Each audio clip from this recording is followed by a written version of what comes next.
Welcome to NS pest control service.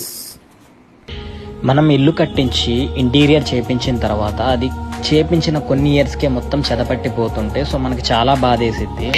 So దీనికి permanent solution లేదా అని చెప్పేసి కొంతమందికి డౌట్ ఉంటుందండి. అందుకని ఈ వీడియో అనేది నేను చేస్తున్నాను. ఈ పెస్ట్ కంట్రోలింగ్కి మనం బేస్ నుంచే దీని ట్రీట్మెంట్ అనేది స్టార్ట్ చేయాలి. ఏదైతే మీరు ఇల్లు కట్టిస్తున్నారో అది ఫ్లోరింగ్ అవ్వక ముందే, అంటే టైల్స్ ఆర్ గ్రానైట్ మార్బుల్ వేయించక ముందే మనం ఈ వర్క్ అనేది చేపించాలి. వన్స్ ఈ పైపింగ్ చేపించిన తర్వాత 2 years ఒకసారి దీంట్లో ఏంటంటే లిక్విడ్ అప్లై చేస్తారు. ఈ పైప్ కి సన్న సన్న హోల్స్ ఉండడం వల్ల ఒకటి క్లోజ్ అయితే ఇంకొకటి 1 mm కి 1 mm కి గ్యాప్ లేకుండా కూడా హోల్స్ ఉంటాయి వీటికి. దీన్ని అంత స్పీడ్ గా స్ప్రెడ్ చేస్తే దానికంటే అంత ఎక్కువగా స్ప్రెడ్ అయిపోయింది.